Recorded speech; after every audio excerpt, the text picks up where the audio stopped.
रेणुका महिला मंडळाच्या वतीने विविध कार्यक्रम. सोलापूर रेणुका महिला भजनी मंडळाच्या वतीने गुरुपौर्णिमेचे औचित्य साधून विविध कार्यक्रमाचे आयोजन करण्यात आले होते. गोंदवलेकर महाराजांच्या प्रतिमेला पुष्पहार घालून कार्यक्रमाला सुरुवात केली.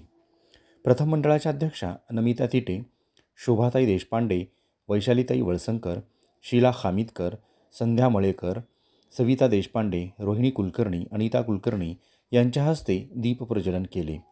वृक्षारोपण, ज्येष्ठ नागरिकांचा सत्कार, महिलांच्या कलागुणांना वाव मिळावा म्हणून 1 मिनिट स्पर्धा, मेमरी टेस्ट, ज्येष्ठ महिलांचे स्पर्धा, उखाणा स्पर्धा घेण्यात आले.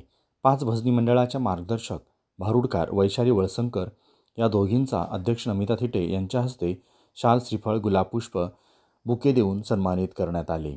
या कार्यक्रमाचे प्रास्ताविक नमिता थिटे यांनी केले, तर सूत्रसंचालन रोहिणी कुलकर्णी यांनी केले. आभार प्रदर्शन शीला खामितकर यांनी केले.